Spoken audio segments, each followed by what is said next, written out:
It's not working. Is it working? Okay. I thought it was not working. Good evening, dear guests, dear colleagues. I'm Ayşe Çağlar, a permanent fellow at IWM. I welcome you all to this evening's talk event.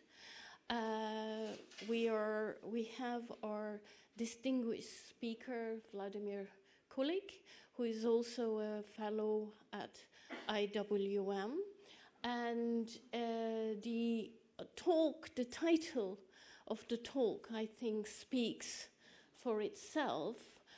Ukrainian identity in the time of war, and the politics, and then the strengthening and the resilience, formation, strengthening, and the resilience of national identity, Ukrainian national identity. I think the title is very self-explanatory, and we are very fortunate to have a distinguished speaker to talk about the politics of memory and identity in Ukrainian identity from one of the best scholars of that topic.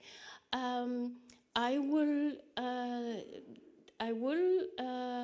introduce you our moderator, and the who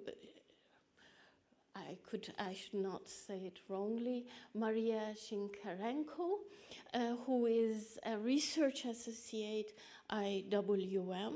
She will introduce our distinguished speaker and moderate the discussion afterwards. Mariia has a MA and PhD in politics at New School for Social Research, and she also holds an MA in International Relations at the Taras Shevchenko National University. Sorry, I'm not very good in terms of pronouncing the names, in Kiev, in Ukraine. And she has worked on questions of identity and resistance among Crimean Tatars.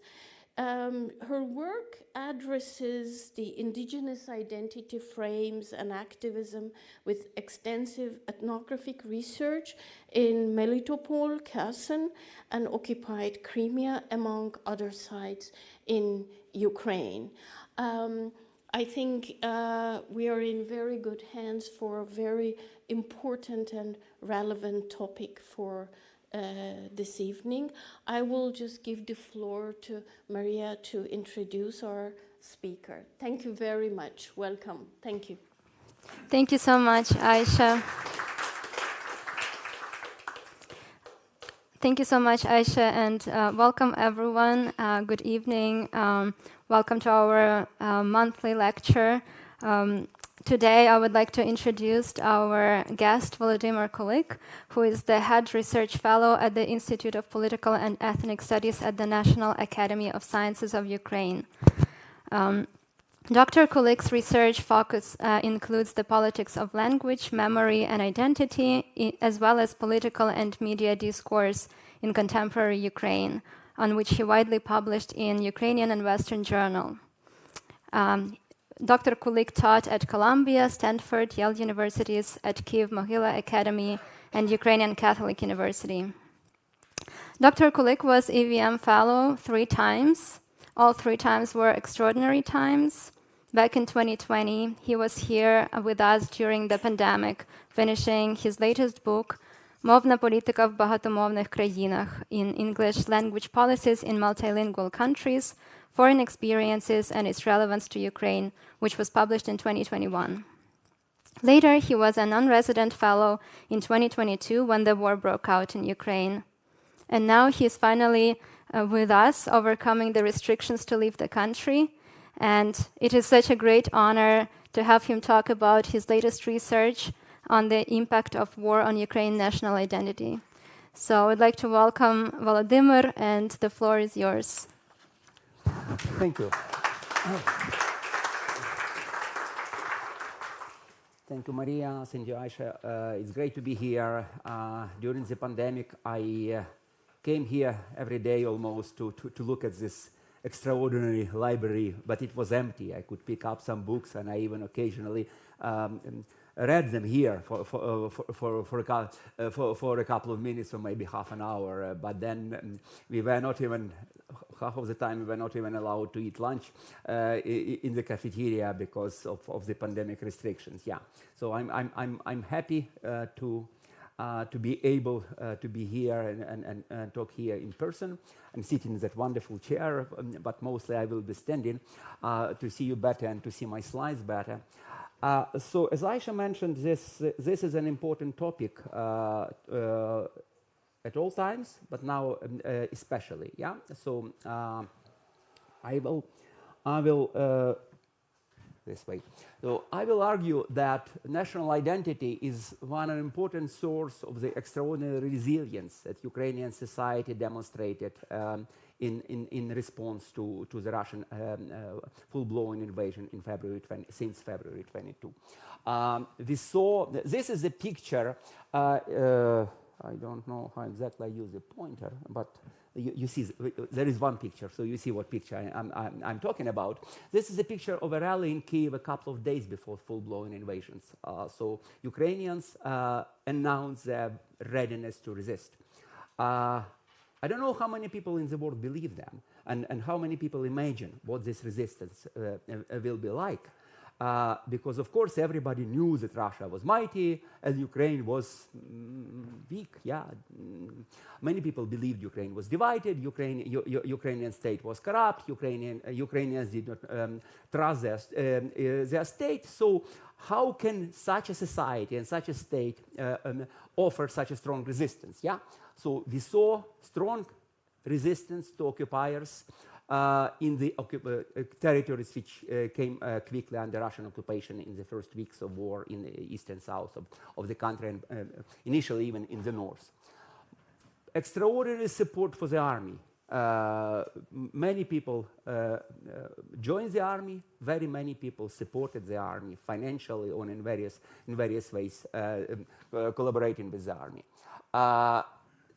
Strong consolidation of society, support of all groups for those in need, for relatives of the killed and for wounded, for those who had to flee their recent regions of residence to go elsewhere in Ukraine or abroad, and surprisingly functional state.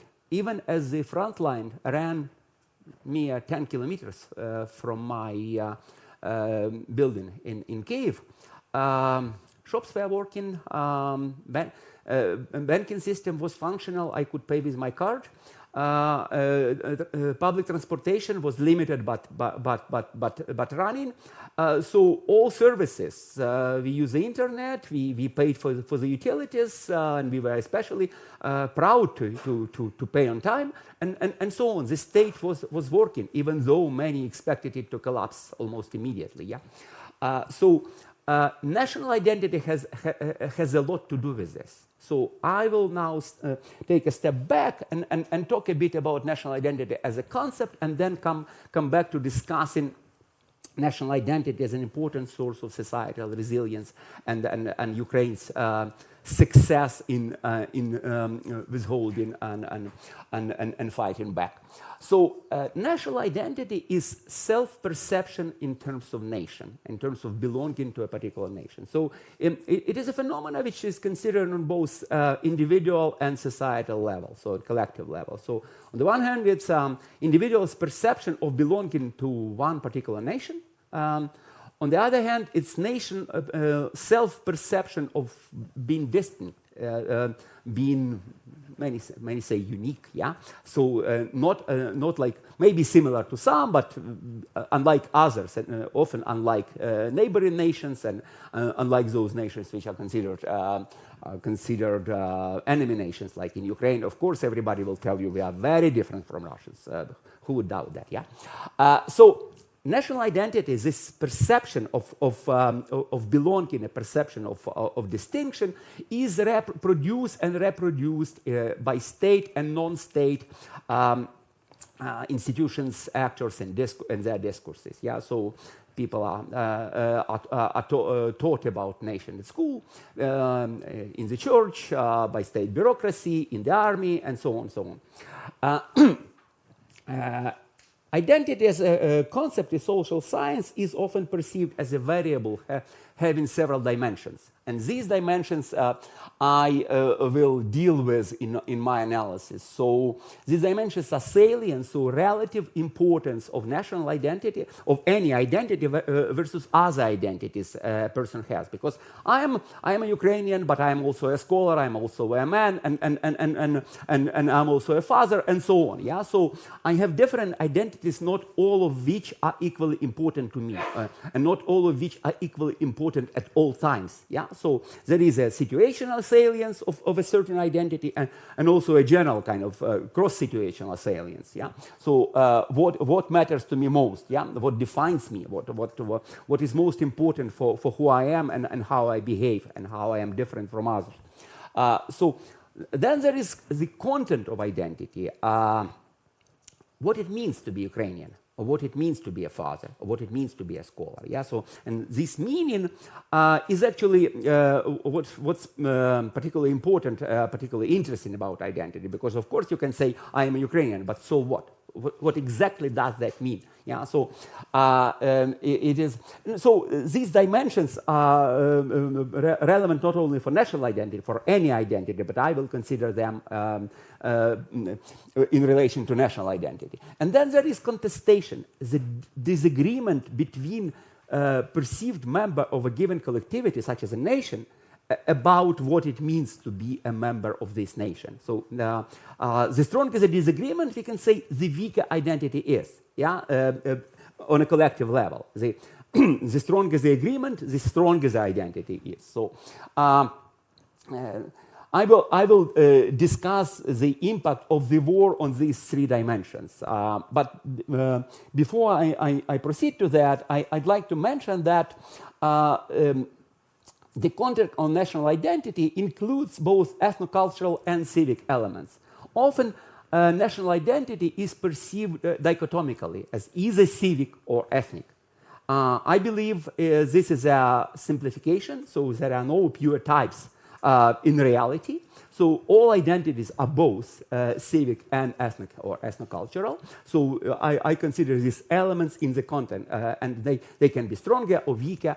And then we can discuss the content in terms of membership, who is allowed to be a member of this collectivity. This is also part of the meaning, yeah? So only white people can be American, for example, yeah? Or only Ukrainian speakers can be Ukrainian. So this is a kind of important element of the meaning, but pertaining to the criteria for membership. On the other hand, there can be some rules of behavior. Once you are admitted in, that's how you behave. For example, anybody can be a Ukrainian, but then once Ukrainian, you should speak Ukrainian. So this is, of course, again, ideal types. Yeah, in practice, it's all related. I'm joining if I agree with the rules. Yeah, once I join, I am more or less abide by the rules, or on the other hand, maybe rebel against the rules, and in this way change the rules. Yeah. So we will deal with this two types of content. So what about the war? Historically, wars contributed to a greater national solidarity and delimitation from other nations. So many, even scholars, but also politicians, intellectuals, call it creation of nations. So there was no nation, and then it emerged as a result, largely as a result of this war, which created this sense of solidarity among ourselves and distinctions from others. Yeah, and then subsequent wars maybe contribute to stronger national identity, stronger perception of nationhood. Yeah, so. This is partly because the war strengthens, at least historically, strengthens the state and its capacity to implant or impose this national identity. So teach people that they are Germans rather than workers, for example, something Marxists were particularly unhappy about. Yeah, also, we know that the state is far from being the only actor affecting any identities, including national identity. So in terms of my 3 dimensions that I just presented, listed, I would argue that the war can be expected to increase salience of national identity vis-à-vis other identities, because the war is between the states. The states want the nations being perceived as coterminous with them, and especially if a nation, if a war is perceived as an attack by one nation against the other nation, and since we are attacked as Ukrainians, we feel more strongly as Ukrainians. So that's the reasoning. In addition, the war can be expected to radicalize content.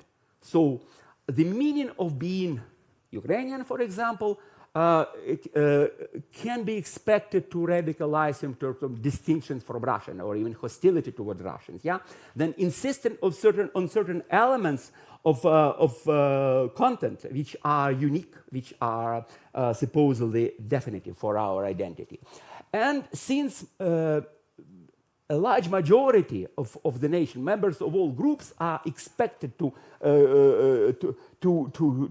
come to this, to embrace these elements of content, then contestation is diminishing. Yeah, so groups are not so dissimilar as they used to be.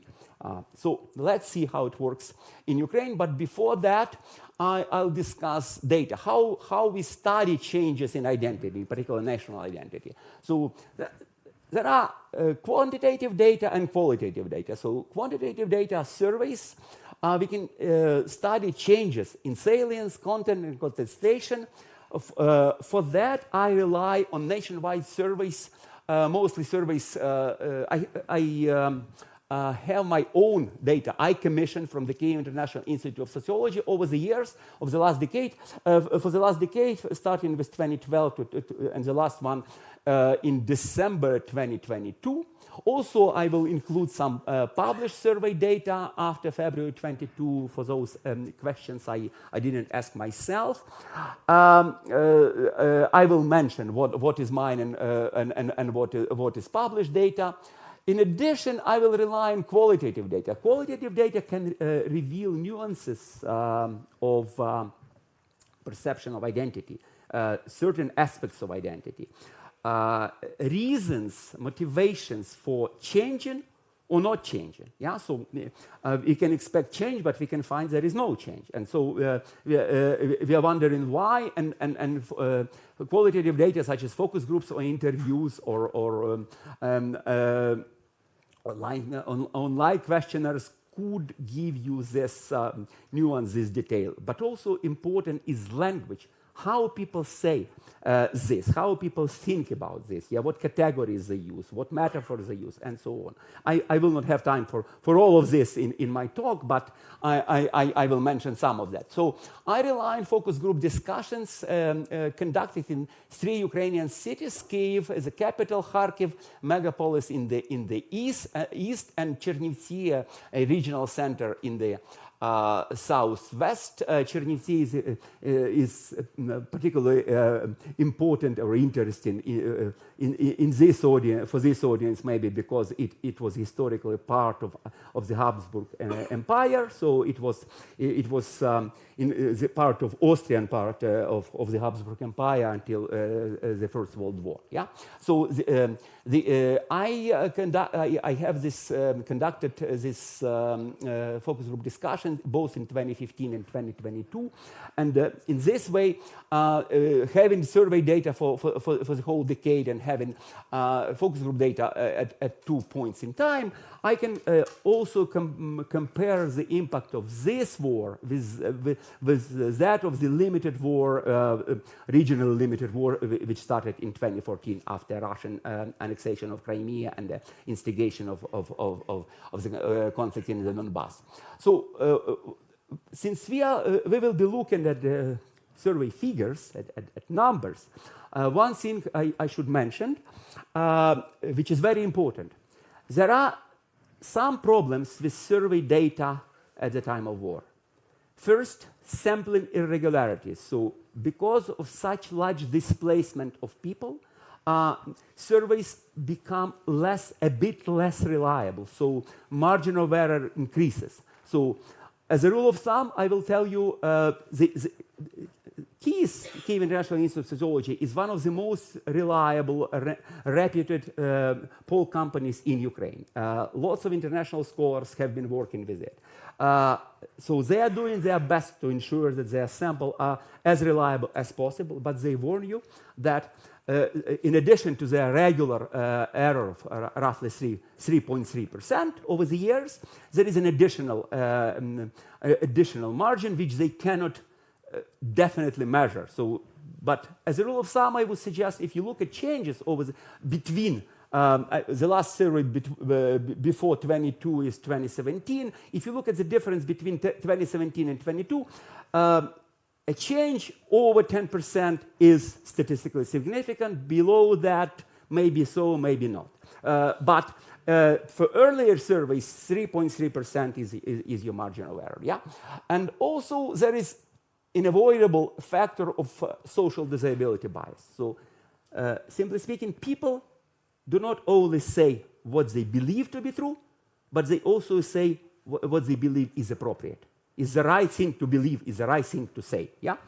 You cannot avoid that at any time, but especially in the wartime, when there is consolidation, when there is mobilization, when it's of course the right thing to support Ukraine, of course it's the right thing to hate or being distant from Russians, and so on. So you should keep that in mind.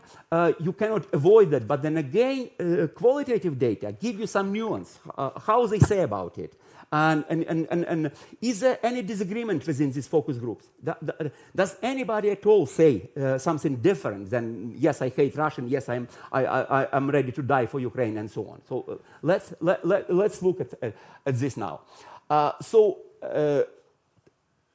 In explaining how national identity is a major source of societal resilience, I advance 3 arguments.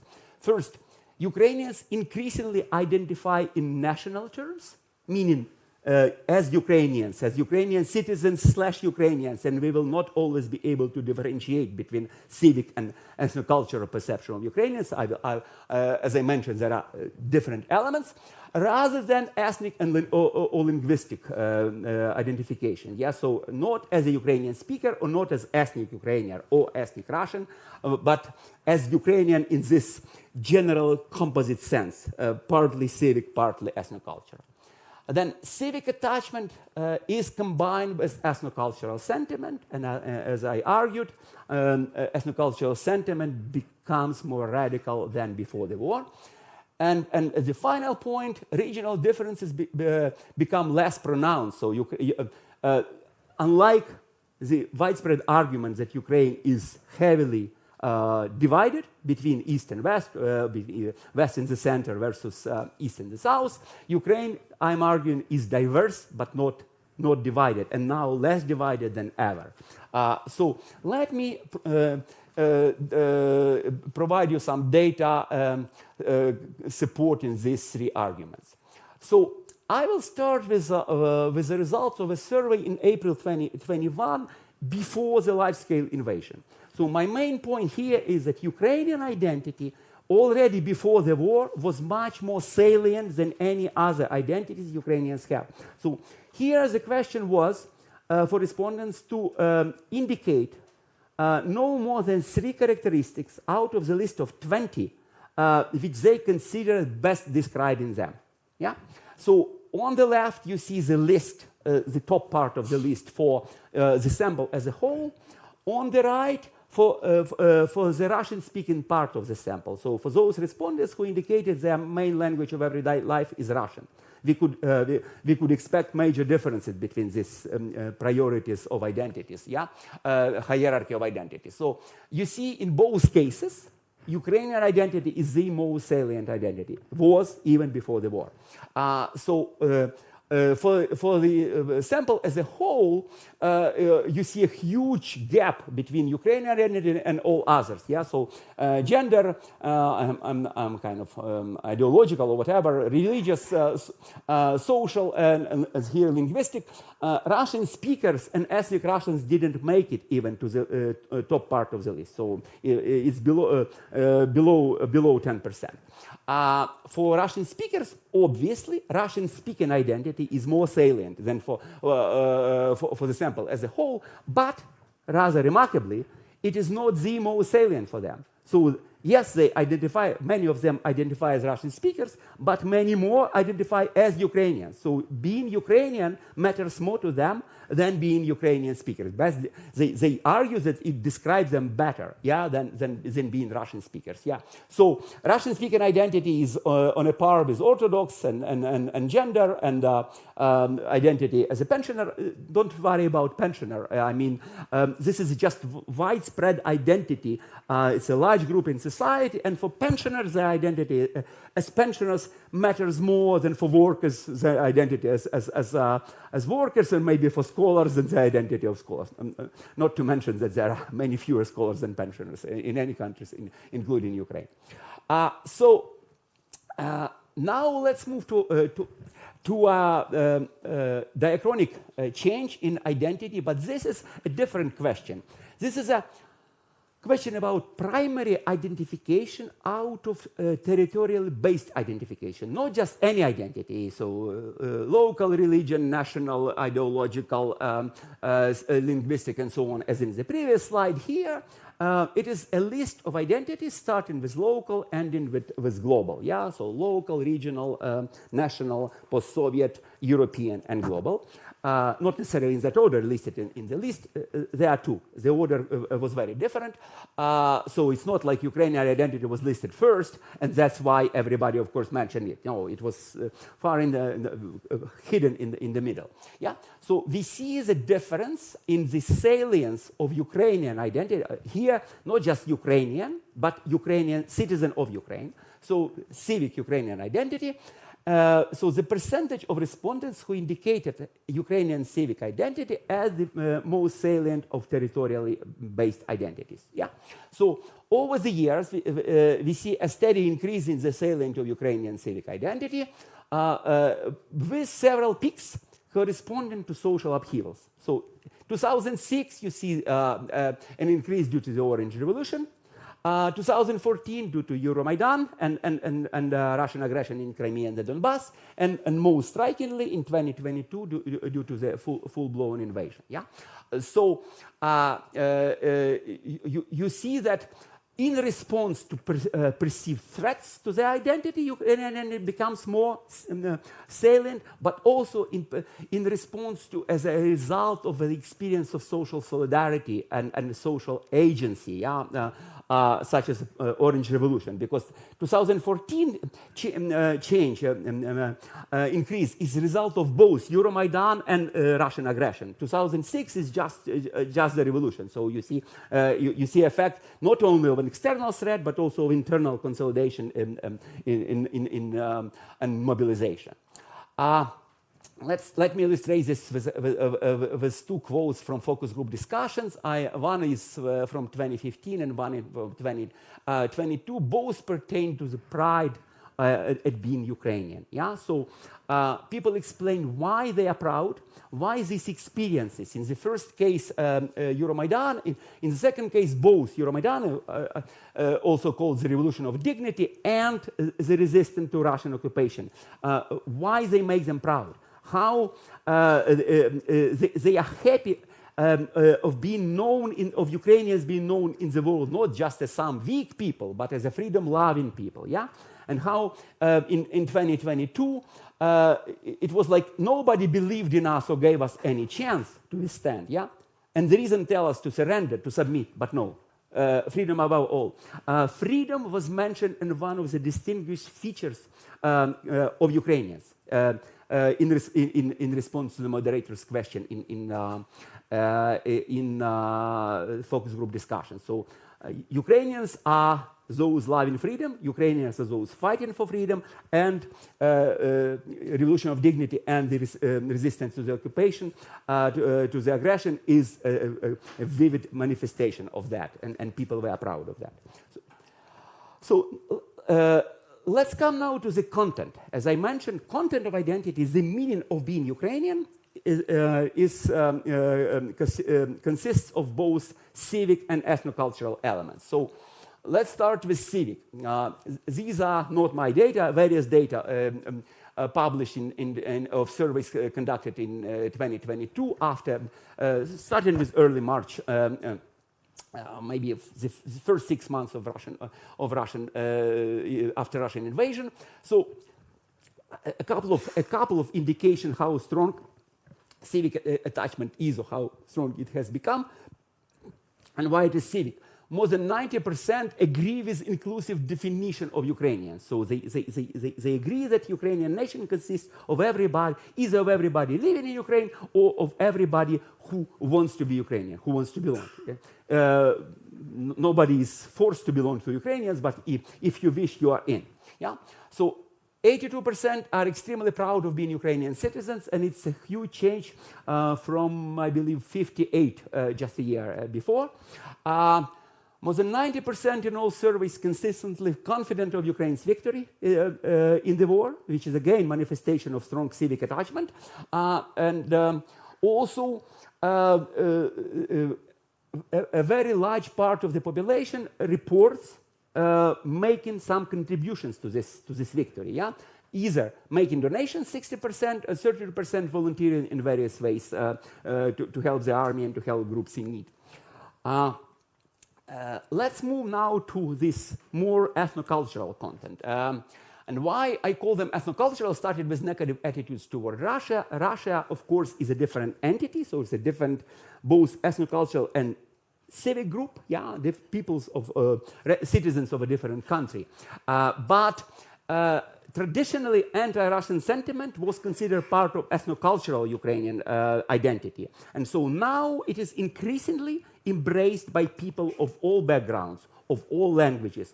Many Russian speakers, many people whose parents consider themselves Russian now consider themselves Ukrainian and almost proudly declare they hate Russians. So that's the most obvious change in the context of Ukrainian identity in response to the Russian aggression and the disclosed instances of practices of Russian atrocity against Ukrainian civilians. So fully 98% consider Russia a hostile country, and it's a huge change. Even in response to 2014 invasion, most people blame Russian state, but not the Russian people. And now 66% believe that ordinary Russians are also to blame for the invasion. So it's not just Putin's war, as many people say in the West, but it's Russia's war. Yeah. So 92% say they have a negative attitude toward Russia, meaning both the state and the people.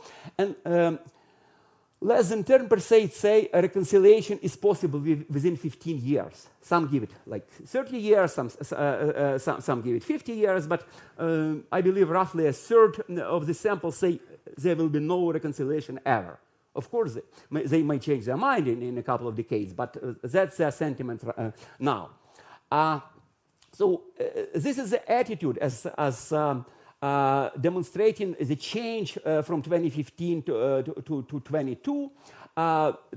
In 2015, there was still hope that maybe Russians are not well informed about what's happening in Ukraine, so they are not really to blame.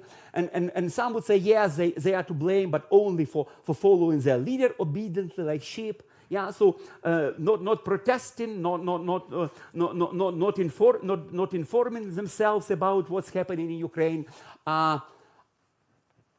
The lowest quote gives you a very different picture. What attitude can there be? An intense hatred, a wish for all of them to die. Yeah, and it pertains to both the state and people who reside there. I'm not saying everybody said this. Yeah, but this was a rather widespread sentiment, maybe expressed in such an extreme form only by a couple of respondents, but a very widespread sentiment that a very hostile, very negative attitude and no vision, no hope for reconciliation in the foreseeable future. The next element, the strong embrace of the nationalist narrative of history, national narratives of the past. What I call by the nationalist narrative, the perception of the past as characterized by incessant struggle against Russia. So Russians always wanted to subjugate us, and we always fought back. Yeah, so they either ruled over us or wanted to conquer us, and we suffered and resisted. Yeah, so it is most strikingly exemplified by the attitude towards the so-called Ukrainian insurgent army, so Ukrainian guerrilla formation during and in the first decade after the Second World War. It was established in 1942 in Ukraine under the German occupation, and then after the expulsion of the Nazis out of Ukraine, continued to fight the Soviets and try to kind of prevent or I don't know. Fight against the establishment of the Soviet regime in Ukraine, especially in the Western Ukraine. So this is a question about the attitude toward UPA, or in 2012, the question was about the UPA leader, the nationalist leader Stepan Bandera, but argues that although the wording was a bit different, but actually it's about the same correlation, is very strong. So we see a steady increase in the positive. Here is this percentage of respondents who say the attitude is positive or rather positive. Yeah, so we see a steady increase in over the years in positive attitude, but especially striking in the East and South in 2022. So before East and South were Russian speaking and with historical memory, with family memories of the Soviet regime, of supporting the Soviet regime, and many of them actually were sent to the Western Ukraine to find those nationalists after the Second World War. So they were very negative. Predominantly negative. More than 10% of them were, had a positive or rather positive attitude. Now their attitude is more than half of them declare. Again, we don't know how much of that is social disability, but they declare positive attitude. So let me give you one indication of numerical. Don't look at all these figures, but look at the final column. This is a so-called standard deviation, which demonstrates how diverse the views are. So I look at the three figures for different regions and then calculate the standard deviation from the mean. And we will see this number, for example, 0.28. We see how it changes over time. So we see that in response to 2014 Euromaidan and Russian aggression, the groups, the standard deviation increases, so the groups become more dissimilar. In contrast, in response to 22 all-out war, the groups become much more similar, so the standard deviation strongly decreases. So I explain this by the fact that the 2014 Russian aggression was mixed in popular perception with the effects of Euromaidan. And because of that, many people in the East and South believed that Russia's involvement was a result of overthrowing of legitimate President Yanukovych, and maybe not so illegitimate, maybe not so aggressive. Yeah. So and in 22 there was no such factors. So it was clear it was aggression. It was an unprovoked aggression, and that's why the groups became closer to one another. For example, in this factor, in supporting for the nationalist fighters of the past, we support them now because they fought the same enemy back then. That's the broad reasoning beyond that. Yeah. So. And here are some. I don't think I have much time, so I just mentioned that there still remain regional disagreement. There still remains some negative perception of these boundaries. So nationalists who were called boundaries by the Soviets and who are called that in popular memory. Family memory. If my grandfather told me that they had shot my grandfather Yefim, I cannot be positive about them. So popular memory is related to family memory. Yeah. So some factors can affect that and can fight successfully against official narrative, against predominant mood in society. But also there is, as well in Kharkiv, there is a rather neutral attitude. They fought against the Soviet regime, so my attitude is neutral. So it's no longer a sacred cow if they fought the Soviet regime, so I am against them.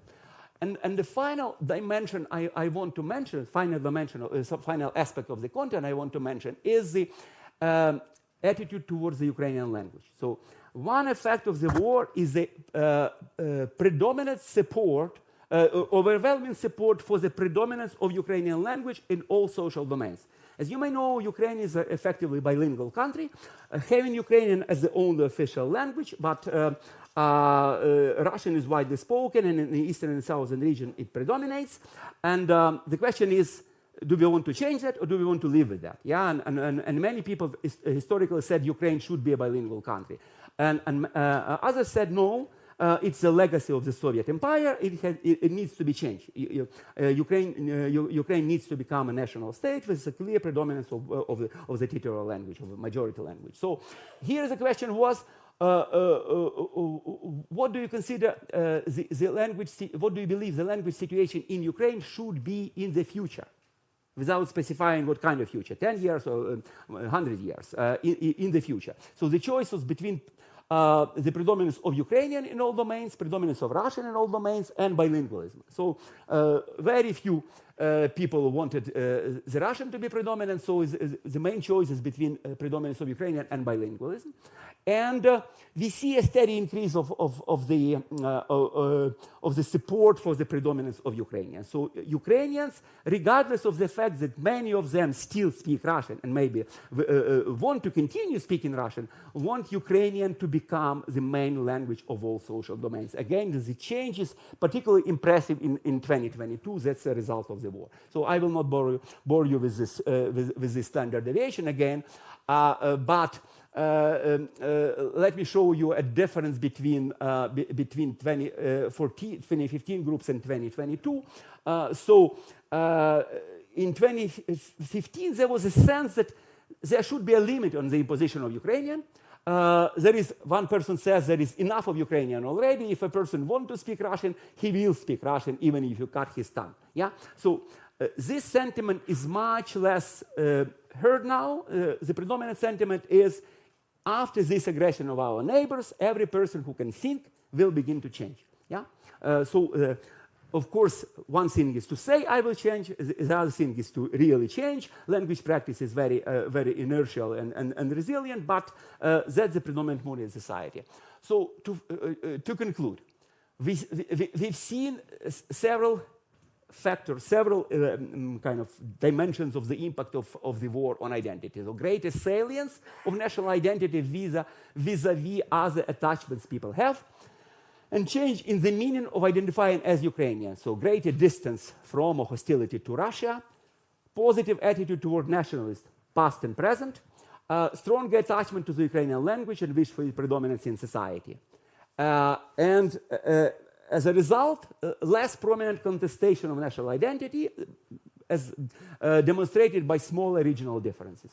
So that's what I believe it's a kind of expected but still very remarkable change in national identity over such short period of time. Thank you for your attention.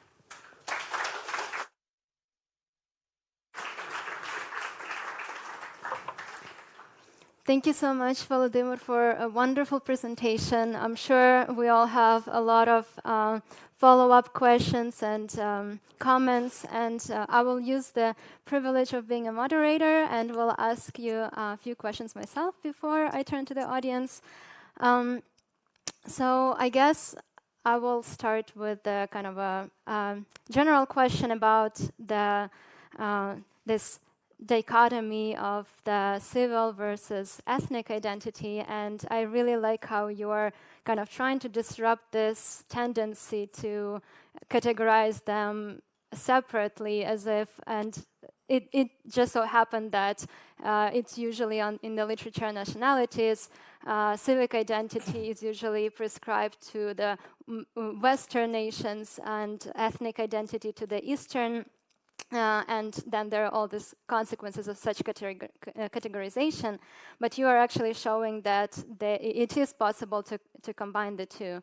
And it seems to me that it is possible during the wartime, because actually the content of the civic and ethnic identities, or they are a little kind of in tension with each other, because it is indeed the idea of Ukraine being inclusive, but at the same time this kind of embrace of the nationalist sort of history don't necessarily kind of coincide or come together. And we've seen that this was actually kind of true during Maidan, when we also kind of saw this surge and merge between civic and ethnic identity, but then it kind of we saw the consequences of it kind of falling apart and fragmenting the society when different groups kind of sided with different forms of identity and advocated for that. So what do you think, is it possible to reconcile the two in the long run, not in the kind of crisis situation when you kind of have to unite? Do you see, basically, do you see it is possible to have the two after the war? Oh, there will not be two. You are sliding back into this dichotomy, yeah? So I'm saying there will be a coexistence of civic and ethnocultural elements in Ukrainian national identity. And this kind of mix, or this composite, will be supported by the majority of Ukrainian, of those who consider themselves Ukrainian and those who are accepted by others as Ukrainian. So obviously, for this to be inclusive identity, it should contain strong ethnocultural, strong civic element, yeah, and it does. Not only the membership is inclusive, so everybody who recognizes themselves, who considers themselves Ukrainian, are welcome to be Ukrainian and accepted by others as Ukrainian, regardless of the ethnic background, regardless of the primary language, regardless of religion belonging, and so on. So including people who are still consider themselves Russians, even of course there is social desirability in favor, some pressure in favor of abandoning this. In one of my articles I call this shedding Russians. Yeah. So but if you want to consider to still consider yourself Russian, but have this strong attachment to Ukraine, you're welcome to be Ukrainian. Yeah. So In addition to this, there is strong ethnocultural elements which are no longer limited to ethnic Ukrainian or Ukrainian speaking part of society, which started spreading actually since the first years of independence, but especially after Euromaidan and especially now. So it is so you can come to Ukrainian nation from ethnic Russians or from Jews or from Mormons, yeah. But then you are expected to want Ukraine to win. And you want to respect Ukrainian as the own state language, and you want to and you are expected to think that Ukrainian nationalists were right because they fought against the Russian imperialists and occupiers back then. Yeah, there is no police forcing you, checking and enforcing that, of course, but there is considerable social pressure, which is of course partly regrettable. Yeah, it might be detrimental to diversity, but I believe there is, at least now, there is a great willingness to accept these elements as parts of Ukrainian identity. Thank you so much. And just maybe one more question. Since you're a scholar of language, I'm interested. What do you were studying language and national identity, and you actually showed that the relationship is not necessarily direct. So in the case of Ukraine, for example, Ukrainian might appreciate Ukrainian language as a state language, but not necessarily speak use it in their daily life. And this situation didn't even change after Maidan. There were still a lot of Russian-speaking people whose national identity or the kind of self-identification as Ukrainian became more prominent, yet they still didn't switch to Russian or to Ukrainian. But now, with the full-scale invasion, we actually see that there is a kind of an increase in actually not just appreciating Ukrainian language as a state language, but actually speaking it more and using it and identifying with the language. So why do you think there was no change during Maidan, or a very slight change, and a really drastic change now? Hard to say. When kind of quantitative increase transforms into a qualitative change, why it happens at a certain point and not earlier or later. But I would say that for a long time the perception of Ukrainian and embrace of Ukrainian had two dimensions. One, symbolic, Ukrainian as the national language, Ukrainian as a symbolic marker of Ukrainian identity, and the other communicative. Yeah, so and many people consider Ukrainian the national language and were fine with its status as a sole official language, but did not believe that it should necessarily translate into communicative practice. Yeah, so we can speak whatever language is more convenient to us. Yeah, and so this dilemma, will persist in a way, but the kind of point where the dividing line shifted tremendously toward acceptance of Ukrainian, both in symbolic and communicative practice. So people who only wanted Ukrainian as symbolic will be many fewer now. I believe the main kind of stimulus, the main urge came from the realization that Russia perceives all Russian speakers as part of the Russian people, of the Russian world, or whatever. So that Russia will not recognize Ukraine's Russian speakers as separate, as distinct, as independent, and Russia will always want to conquer them. And so the only way to maybe a naive belief, because Russia doesn't care much about your language. Russia decided that Ukraine should belong to Russia, and Russia will liberate you up to Transcarpathia. Yeah, but maybe some people heard that Russians discussed, so maybe Galicia or Western Ukraine should belong to Poland, yeah? They recognize that that part of Ukraine is really not Russia, yeah? So the only way to become really not Russia is to speak Ukrainian all the time. But I'm rationalizing too much, yeah, Russian thinking and Ukrainian thinking. So for very many people, it became unacceptable to speak that language with their killers speak. Yeah. To many people, they confessed. At least now they say they feel so. It's painful to speak Russian. For some, it's painful even to hear Russian. Yeah. So of course, this might be a challenge for Ukrainian democracy and Ukrainian diversity. Yeah. So we need to retain this tolerance and respect to people's choices. And I believe the line would be in having increasingly Ukrainian in public domain, and I interpret those results as pertaining to public domain primarily, while preserving and tolerating diversity in private domain. So nobody will be attacked for speaking Ukrainian in the street, or let alone at home, in the playground, on the tram. But when addressing public employees, when addressing waiters, when addressing bus drivers, and so on, people are increasingly adjusting. At least that's what I see in Kyiv.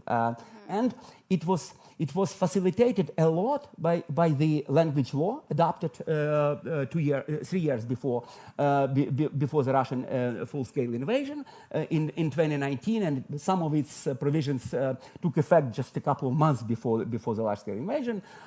So Ukrainian became mandatory in many social domains, and so for those people who now want to resist Russian aggression and Russian imperialism, it's easy because the waiter will talk to them in that language, because the driver will talk to them in that language, a bank teller will talk to them in that language. So they have a milieu to practice their resistance.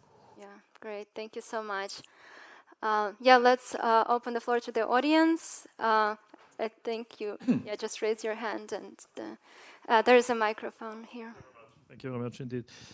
Highly interesting. Actually, I just wonder, the Russian side never even attempted at all to win over some Ukrainians, and it was only a question of submission, obviously.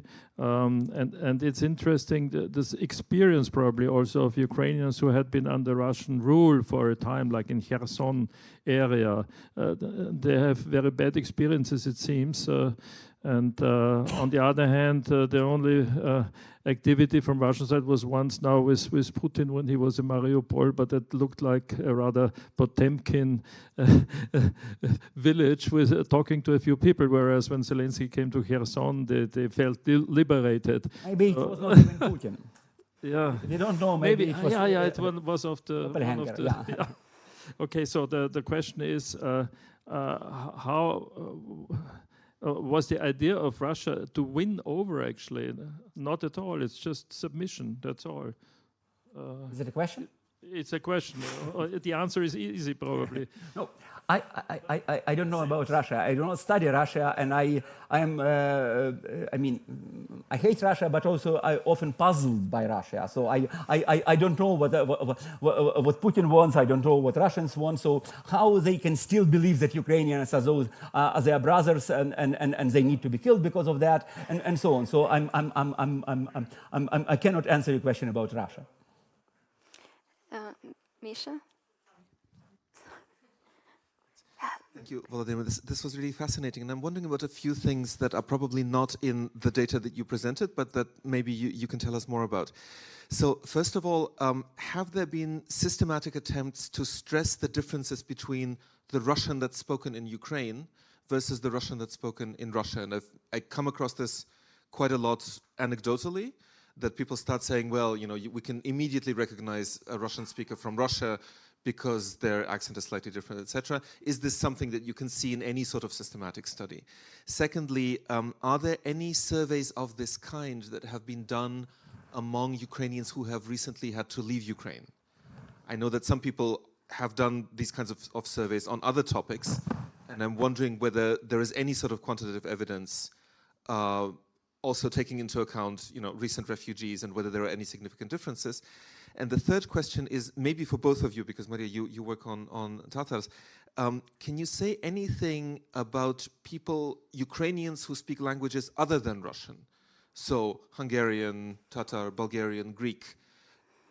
Do they exhibit exactly the same dynamic? Did they kind of adopt the civic national model maybe earlier than Russian speakers? Are there any kind of notable differences here? Okay, I will. Thank you, Misha. I will begin, and then Mariia maybe will add a few words. So I don't support this idea of differentiation between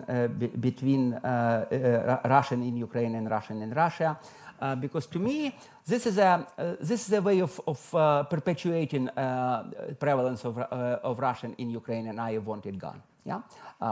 So I wanted. I will not. Again, I will not force anybody to abandon their language, but I will respect their choice as citizens, as fellow citizens. But if my preference for society and the majority of the population seems to share this preference is predominance of Ukrainian rather than perpetuation of Russian under the different kind of name. Yeah. So these ideas originate sometime from Western intellectuals like Timothy Snyder, a permanent fellow at IWM, or from some Ukrainian Russian-speaking writers, but I believe they are not supported in society. First, maybe Russian speakers do not believe that they can sustain a different sort of Russian without relying on the Russian from Russia, with kind of the main Russian. The source of Russian culture will still be in Russia. And to me, this is one of the reasons why I don't want to perpetuate Russian in Ukraine, because consumption of culture will still be related to Russia, and information as well. And so in many ways, especially now inherently transnational communication, they will be linked to Russia, and many ideas, many concepts, many images will relate them to Russia. So to me, this is an argument against this perpetuation. But it's not about me, it's about society, and I understand it. I don't think there are strong initiatives in favor of that. And if there is an initiative, I believe it is due. Second, Ukrainians outside. Unfortunately, I mentioned problems with sampling for Ukrainians in Ukraine. Can you imagine how big problems are for sampling? So no representative survey is possible among them. There is a lot of research. I know research by Victoria Sereda and Oksana Mikheeva and their group, and I look forward to reading their results. But I believe I can speculate that being abroad gives people different experience. But also some kind of nostalgia, kind of missing their country.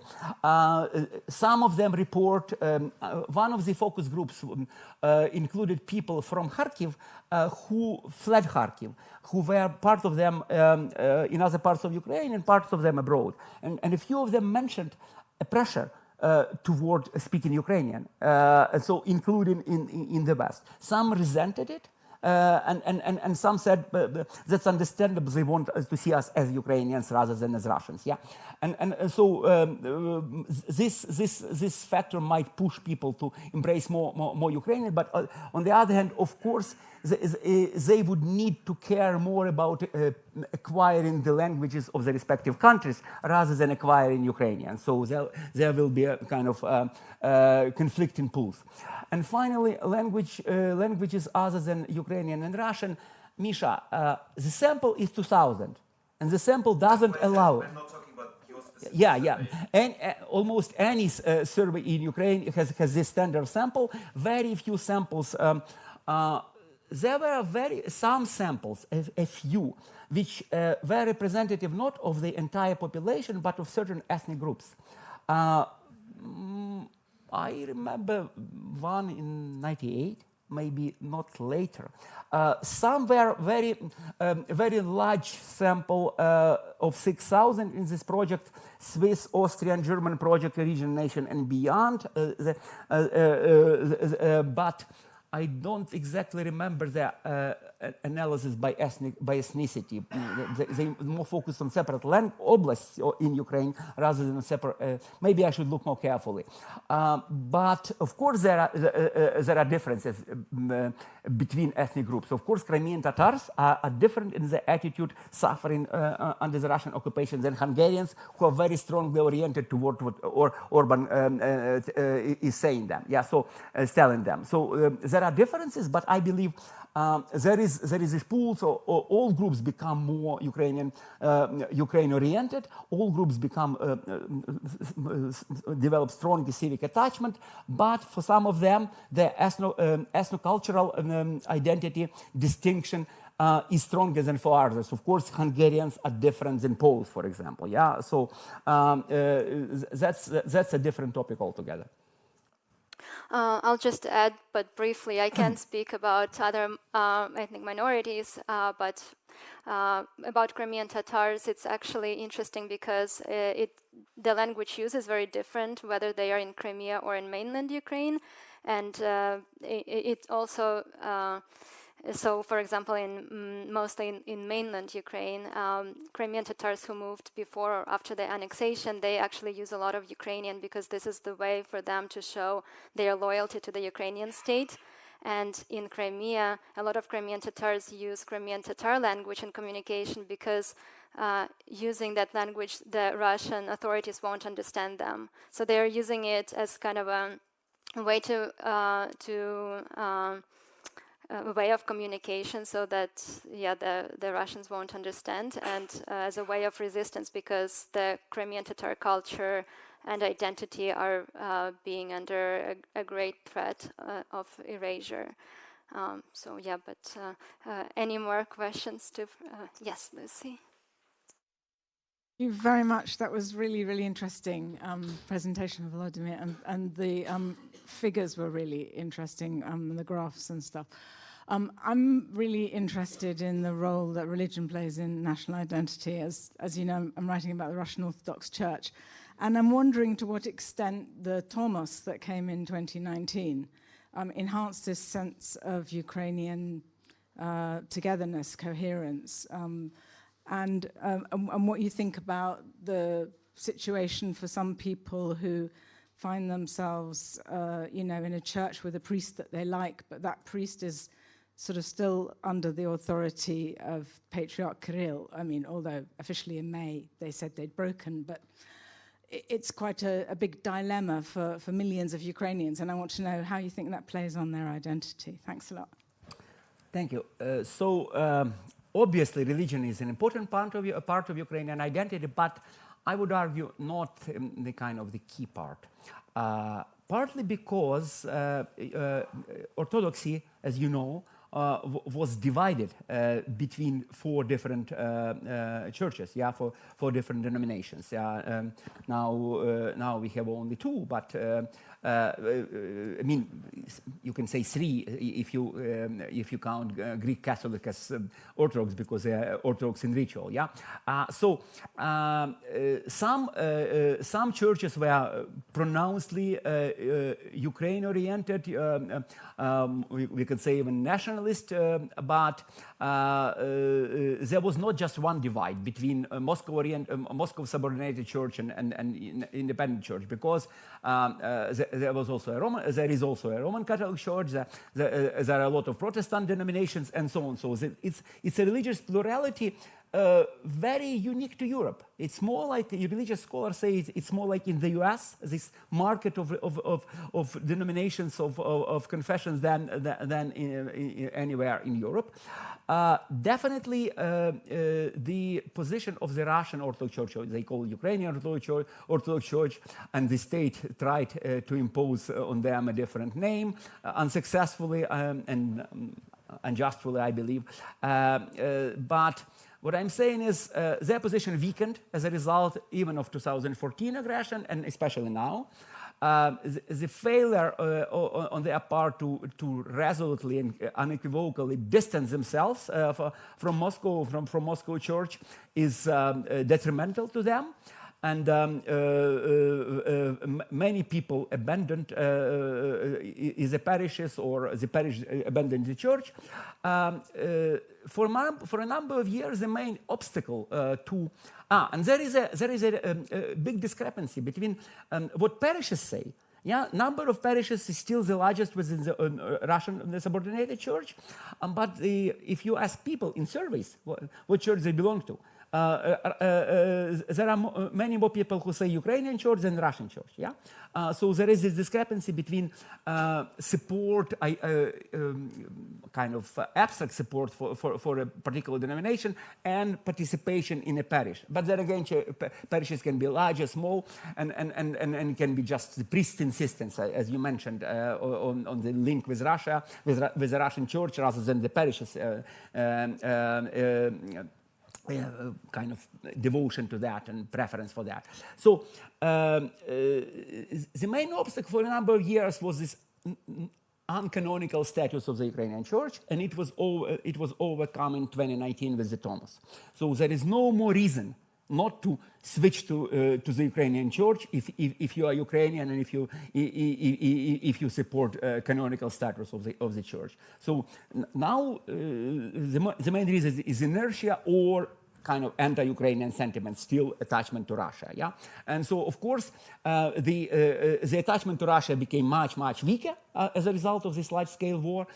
But inertia there is still considerable among elderly, among some people who love their priests, and so on. So now the state tries to take a resolute stance on that.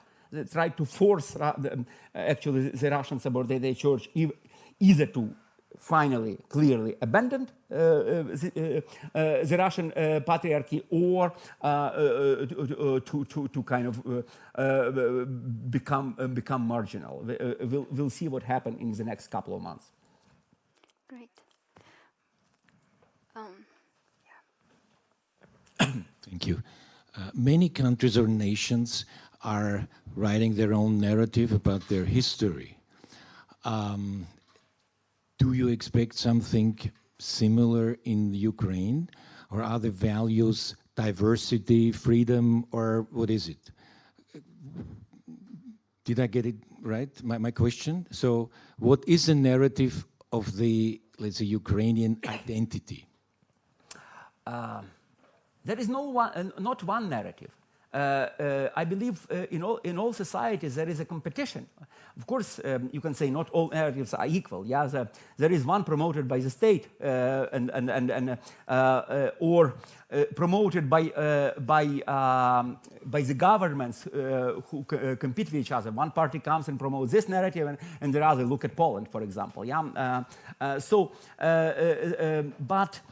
Ukraine was a country with a very strong contestation of identity, including the historical narrative. So one strong narrative said, I call it nationalist narrative, said that Ukraine was always kind of oppressed by Russia and resisting Russia. Yeah.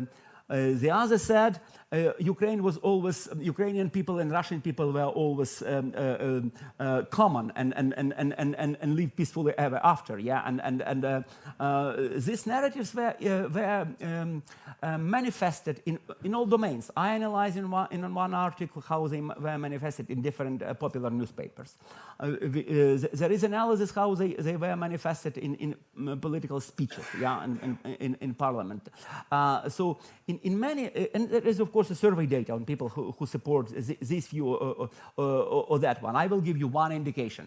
A survey finding I read just an hour before I came down from my office here. So it was about how we should celebrate the end of the Second World War. as you know, for a number of years, Europe celebrated the 8th of May, and the post-Soviet countries celebrated the 9th of May. Yeah. So after Euromaidan, in this decommunization laws of 2015, Ukraine introduced 2 days, a particular Ukrainian way. Let's have it both. Now we are having this both with Christmas. We celebrate both old style and new style Christmas. So that's our way of reducing the controversy, overcoming, reducing the tension. So, but until 22, the majority of the population preferred 9th of May as a main holiday. So they wanted it to be kind of the respect for the memory of their grandparents or those who died in the war and so on. Now it shifted. Something like 65% say the main holiday should be the 8th of May. It is called then the Day of Remembrance and Reconciliation. Yeah, so they wanted to be the main holiday. So there's a huge shift in how people perceive history. So I believe this narrative will become increasingly predominant, but they are not a dictatorship. There will be opposing narratives still.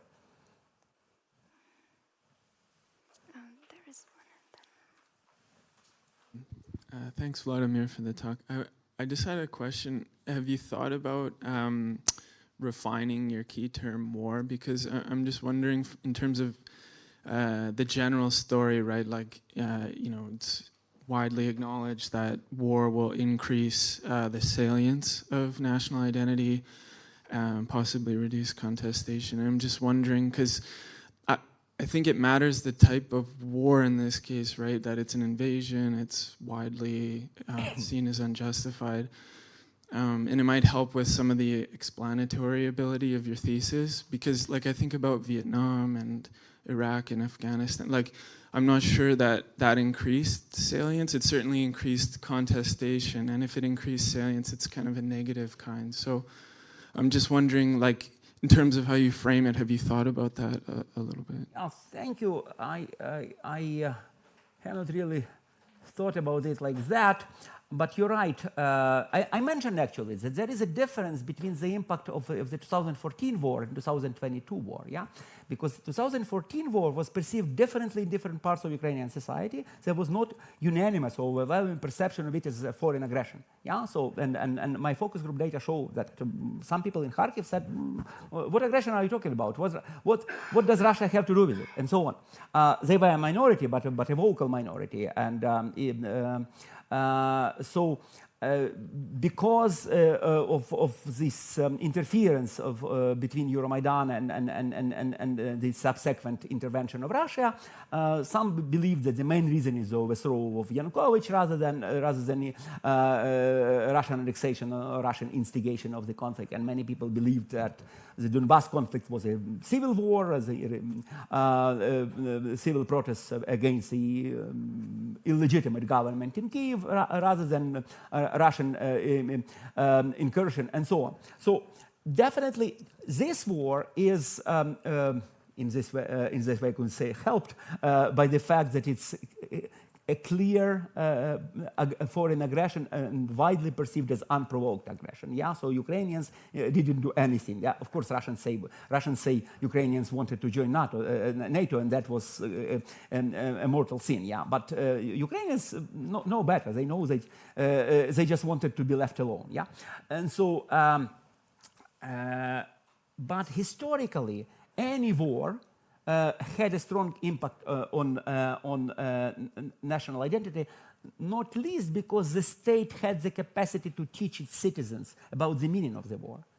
So even though the reasons for the war might be not defense of the country, but kind of attempt to grab some part of the land in a neighboring country, then the predominant discourse tended to become that of just sacred fight against the enemy, yeah? And in this way it still contributed to the strong identity. But you're right about Vietnam, so I should think about how maybe it's about 20th century with the state's inability to control all the information. Maybe something else. I need to think about that. Thank you. I think Ayşe had a question here. Thank you very much for this talk. I fully understand the dynamic and why it goes that way. And in terms of the national identity, the way that the culture, the language acquires predominance and in a way unifies and culturalizes the nation space. But on the other hand, if I were to see those trends independent of the war, which we know that all wars in a way triggered those kind of dynamics, and I think it's a good question in terms of why it didn't trigger that way in Iraq, although in the other, the religious sects were in a way part of it. But if I would look at it independent of that, what is happening, then I would be very worried because of the kind of the exclusionary moment of the inclusiveness that you were talking. And it goes back to Maria's question in a way in the long run. And this kind of tendencies, what kind of a space it leaves for being part of that space, not in those ethnocultural terms.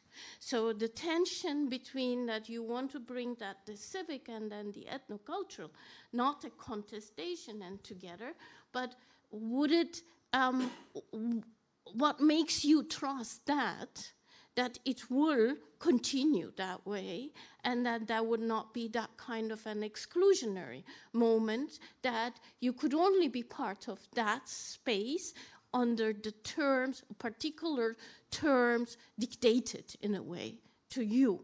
So it would become, it might become a site of oppression for those who would like to be part of that society, but not on those terms. So I would like to hear from you in terms of the kind of the long run, because these are we know from those kind of very strong nationalizations, national identities, where that could lead in terms of exclusions and sometimes violent exclusions. Thank you. That's a very important question. There is a temptation to say, let's leave until we win, and then we'll start worrying about that. But of course, we should overcome the temptation, yeah? Resist the temptation, because it might be too late. As intellectuals, we have an obligation to think about that already now, and there is a lot of debate about that. For example, in my Facebook feed, yeah. So many intellectuals participate in these debates. Lots of pretexts, lots of incidents which trigger this discussion. I would believe that there is this danger, but there is a perception that this danger is like we should try to counter the danger. Yeah. So there is homogenizing drive in society. You wanna speak Russian? Get out of here. Go to Russia and speak Russian there. Yeah, you wanted to commemorate the Soviet army veterans. You do not belong here. You want to celebrate I don't know, Hungarian culture here, waving Hungarian flag in Transcarpathia. You go to Hungary. So here only Ukrainian flags are allowed, and so on. So. But many people discuss where we draw boundaries between our consolidation for the sake of resisting the aggression and our continuous toleration of diversity. Because many people realize that once diversity and tolerance is gone, we've already lost. So it's Pyrrhic victory if we became like Russia. Yeah. So I hope that these liberal voices who are now a bit subdued under this nationalism and nationalist frenzy will reemerge strongly. And some incidents, some developments reassure me that that will be the case. Any attempt to, for example, to preach homophobia is strongly opposed, and those people are almost cancelled among in these liberal circles. So the attempt to attack those who continue speaking Russian, for example, in the social media, again, are not supported by the majority of, at least in intellectual circles. So I believe it will be a hard task, but it will be doable. And I am, for one, will participate in it. I've been doing this for years. I've been trying to reconcile this nationalist and liberal parts of my identity, of my convictions, and I will continue doing so. But that is an important task, and we are aware of how formidable it is. Thank you so much, Volodymyr. I think this is a great point to end our discussion here. I would like to thank you for your wonderful, very thought-provoking presentation, and I would like to invite all of you to join us at the reception downstairs, and you can ask all your questions and talk to Volodymyr. Yes. Thank you so much. Goodbye.